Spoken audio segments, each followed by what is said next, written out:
I grew up with Max in the picturesque town of Willowbrook, where life seemed to unfold like the pages of a storybook.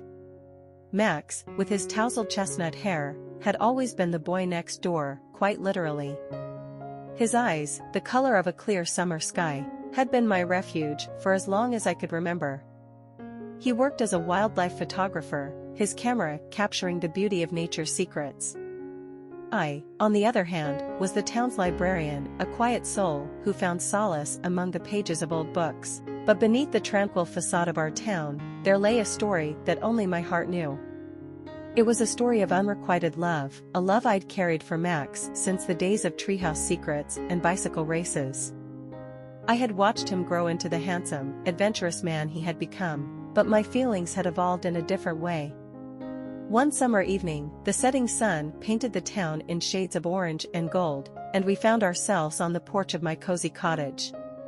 The scent of blooming roses lingered in the air, and a bottle of wine sat between us, its contents whispering courage into my veins. Max leaned back in his chair, his eyes fixed on the horizon, and said, "Jess, you've been my best friend for as long as I can remember." I nodded, my heart pounding. "You're my closest friend too, Max." The wine had emboldened me, and I found myself speaking the words I'd kept hidden for years. "Max, there's something I need to tell you. Something I should have said a long time ago." He turned to me, his eyes filled with curiosity. "What is it, Jess?" Summoning all the courage I could muster, I confessed, "I love you, Max. More than just a friend." A heavy silence hung between us as if the very air had been sucked from the room. Max blinked, as though he couldn't quite grasp what I'd said. Finally, he stammered, "Jess, I don't know what to say." Tears welled up in my eyes, and I could feel the weight of my confession pressing down on me. "You don't have to say anything, Max. I just needed you to know." The awkwardness that followed was palpable. That night, I left his house with a heart heavy with rejection. I had revealed my deepest secret, only to have it shatter before me. The next day was a blur of embarrassment and discomfort. Max and I had always been inseparable, but now there was an invisible wall between us. I had hoped that my feelings would be a secret forever, but instead, I had exposed myself and our friendship to an uncomfortable truth. Still, I refused to let this revelation destroy what we had built over the years. I resolved to transform my love into a friendship, even if it meant keeping my distance for a while. Weeks passed, and I struggled to create a new sense of normalcy. I distanced myself from Max, declining invitations to our favorite coffee shop and movie nights. The absence of his presence in my life felt like a gaping hole in my heart, but I was determined to let him find his own happiness, even if it wasn't with me. Then, something unexpected happened. Max started showing up in unexpected places, my favorite bookstore, the park where I read, and even outside my cottage. It was as if he couldn't stand the distance I'd created between us.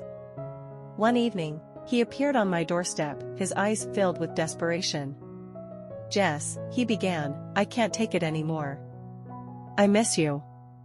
My heart ached at the sight of him, but I had to stand firm. "Max, you made it clear how you felt. I can't go back to the way things were." He sighed, his shoulders slumping. "I've been doing a lot of thinking, Jess. I may have been wrong about how I feel." My heart raced with hope, but I couldn't let myself believe it too easily. "What do you mean, Max?"